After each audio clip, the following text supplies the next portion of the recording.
Hello दोस्तों, कैसे हैं आप लोग। आज हम बात करने वाले हैं भारत और पाकिस्तान के बीच में हुए युद्ध के बारे में, जिसकी शुरुआत होती है 1948 से और जो लास्ट वॉर जो लड़ी गई वो हुई कारगिल में सन 2000 में या 1999 में। थोड़ी हिस्ट्री जानते हैं। आपको पता होगा कि 1947 से पहले भारत और पाकिस्तान एक ही थे और भारत ही था वो।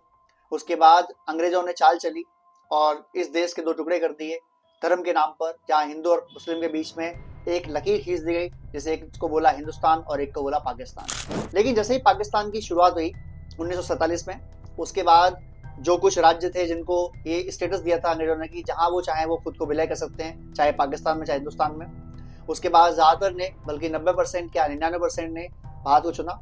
और एक जो जम्मू कश्मीर था, उन्होंने कहा कि हम आजाद रहेंगे।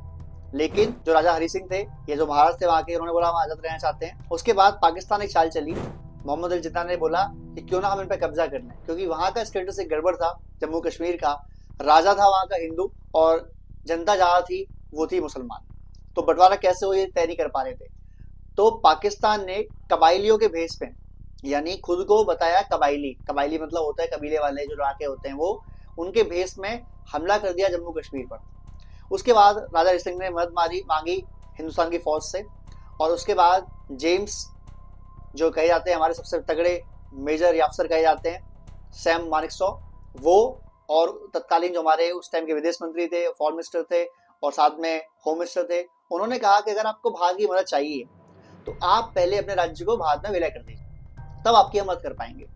तो उसके बाद हरि सिंह ने एक साइन किया डील, जिसको बोलते हैं साइन ऑफ एक्सेशन, कि आप ठीक है हम चले जाएंगे हिंदुस्तान के पास। और वहीं से शुरुआत होती है हिंदुस्तान पाकिस्तान की लड़ाइयों की। तो 1948 में जो पहली बार लड़ाई हुई, वो पाकिस्तान की फौज ने कबाइलियों के बेस में हमला किया जम्मू कश्मीर में, जहां भारत की फौज ने जाके मुकाबला किया, उनको करारी शिकस्त दी। उसके बाद लेकिन दिक्कत ये हुई कि जो पंडित जवाहरलाल नेहरू थे हमारे पीएम उस टाइम के, वो अपनी जिंदगी की सबसे बड़ी गलती कर गए और वो इस मुद्दे को ले गए यूनाइटेड नेशंस में, जहां युद्ध विराम की घोषणा हो गई।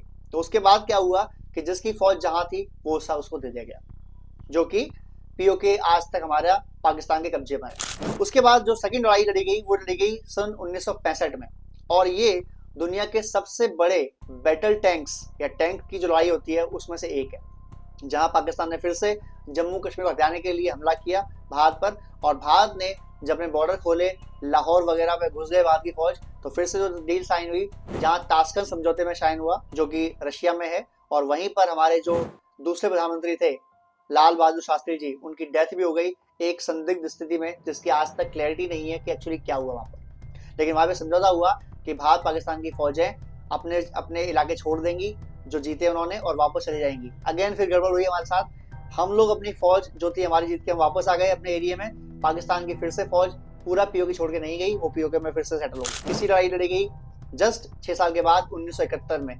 पाकिस्तान को नशा था कि उनके पास अमेरिका के दिए गए सबसे अच्छे बैटल टैंक्स थे, कुछ उम्दा फाइटर प्लेन्स भी थे उस टाइम। फ्रांस ने फाइटर प्लेन दिए थे पाकिस्तान को, अमेरिका तो हमेशा से हेल्प कर रहा था। तो पाकिस्तान को लगा कि हम हिंदुस्तान को इस बार हरा देंगे।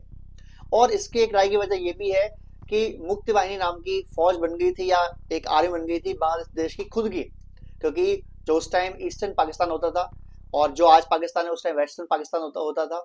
तो ईस्टर्न पाकिस्तान में जो वेस्टर्न पाकिस्तानी थे वो सारी फौज थी वहां पर। तो ये वहां के लोगों पे करते थे जुल्म, वहां की औरतों के बलात्कार करना, वहां बच्चों को मारना, ये सब करते थे, जिससे वहां के जो बंगाली थे, बंगाली मुस्लिम या बंगाली हिंदू, वो बहुत ही ज्यादा खिलाफ थे इनके। उन्होंने फौज बनाई मुक्ति वाहिनी, उसने फिर लड़ाई लड़ी। हालांकि आपको सबको पता होगा कि हिंदुस्तान की फौज ने मुक्ति वाहिनी को ट्रेनिंग भी दी, हथियार भी दिए, और बाद में उनके साथ मिलकर लड़ाई करी। और 1971 की जब खत्म हुई, जब बाद में एंड हुआ, तो पाकिस्तान के दो टुकड़े कर दिए गए। जो ईस्टर्न पाकिस्तान था वो आज का बांग्लादेश बन गया या बांग्लादेश बन गया। लेकिन जो बांग्लादेश के हरामी लोग हैं आज की डेट में, जो कुत्ते टाइप के लोग हैं, वो अपने उस एहसान को भूल चुके हैं, अपनी माँ बहन के बलात्कार को भूल चुके हैं, और वो वापस पाकिस्तान के साथ गुली गुली कर रहे हैं। ठीक है, करो आप लोग, क्योंकि कुछ लोग होते हैं एहसान फरामोश। हालांकि सारे बांग्लादेश ऐसा नहीं है, बट स्टिल। उसके बाद जब पाकिस्तान दो टुकड़े हो गए, तो उन्होंने फिर एक चाल चली कि क्यों ना हम जम्मू कश्मीर को, क्योंकि उनके दिल में एक दर्द हो गया, या खंजर घोंप दिया हिंदुस्तान ने कि आपके देश के दो हिस्से कर दिए। तब से पाकिस्तान की और ना सिर्फ दो हिस्से किए, बल्कि 90,000 के आसपास उनकी फौज के हथियार डलवाए और उनको मुंह काला करके भेजा वापस पाकिस्तान, जहां अगेन गलती हो गई, वरना पीओके आज भी हिंदुस्तान में होता। बहरहाल उसके बाद पाकिस्तान ने अपनी जो स्ट्रेटजी चेंज की, उनको समझ में आ गया 3 लड़ाई लड़ने के बाद कि हम हिंदुस्तान को डायरेक्ट हमले में नहीं आ सकते, पॉसिबिलिटी नहीं है। उन्होंने फिर टेस्ट भेजना शुरू करा जम्मू कश्मीर में, और भारत में अंदर से हमले करना शुरू करे, फंडिंग करी, हमले कराए, चीजें करी। 1999 में जब जनरल परवेज मुशर्रफ इंडिया आए, या नवाज शरीफ के साथ बातचीत चल रही थी अटल बिहारी वाजपेयी की, और वाजपेयी जी यहाँ से बस लेके गए थे, जिसको बोलते हैं समझौता एक्सप्रेस ट्रेन थी और बस थी, कि हम फिर से हिंदुस्तान और पाकिस्तान नजदीक करते हैं। उसी दौरान जस्ट 2-4 महीने बाद जनरल परवेज मुशर्रफ ने पाकिस्तान की आर्मी को टेररिस्ट के या आतंकवादी के भेष में भेज दिया, जहां उन्होंने टाइगर हिल, कारगिल में काफी एरिया पे कब्जा कर लिया। जिस लड़ाई को हम बोलते हैं कारगिल वॉर, ये 1999 में शुरू हुआ, और जहां हिंदुस्तान की फौज और पाकिस्तान में काफी लड़ाई हुई, घमासान लड़ाई हुई। उसके बाद अगेन चौथी बार पाकिस्तान को मुंह की खानी पड़ी और लात मार के भगाया इंडिया ने बाहर, या भारत की आर्मी ने बाहर। तो भारत की आर्मी से जीतना पाकिस्तान के बस की है नहीं। आज की डेट में पाकिस्तान कहना ही बेकार है, क्योंकि पाकिस्तान का नाम होता है पाक। आप तो नापाक लोग हो भाई, और भिखारिस्तान आपका देश है। पैसे अगर है नहीं, लड़ोगे कहां से? इससे बढ़िया ये है, आप एक काम करो, आप पीओ के वापस हिंदुस्तान को दो, और उसके बदले 10-20 बिलियन डॉलर हमारे से लो, अपनी रोटी चलाओ, अपना काम करो। अब आपको लग रहा हो बहुत बुरा, हम भिखारिस्तान कैसे हैं? अरे भिखारी तो आप पहले से ही हो। आपके जैसे ही पाकिस्तान बना था, उसके बाद हिंदुस्तान ने आपको दिए थे 63,000 करोड़ रुपए। उस रुपए से तो जाके आपका जो छत पे टेंट वेंट लगे थे या चीजें हुई थी, वरना तो पैसे भी नहीं है। और आज की डेट में देखो, 1-1 बिलियन के डॉलर के लिए आपके जो पीएम है इस टाइम, शहबाज शरीफ, अब पता नहीं पीएम है कि नाम के पीएम है कि आर्मी चीफ असली मालिक है, जो भी है आपके पास, जहां जहां जाते हो कटोरा लिए चलते हो। मिलने वाले को पता होता है कि भीख फेंकनी है इनके मुंह पे, जाने वाले को पता होता है मुझे भीख मांग के ही आनी है। क्या ही देश है आपका यार। और बलूच लोगों को पाकिस्तान में कृपया काउंट ना करें। वे बलूच पठान जो है, जो पश्तो पठान है, वो मेरे भाई बहन है, मेरे कजिन्स हैं, और वो मैं उनको पाकिस्तान बिल्कुल नहीं मानता। और एक दिन बलूचिस्तान जरूर आज़ाद होगा। जय हिंद दोस्तों।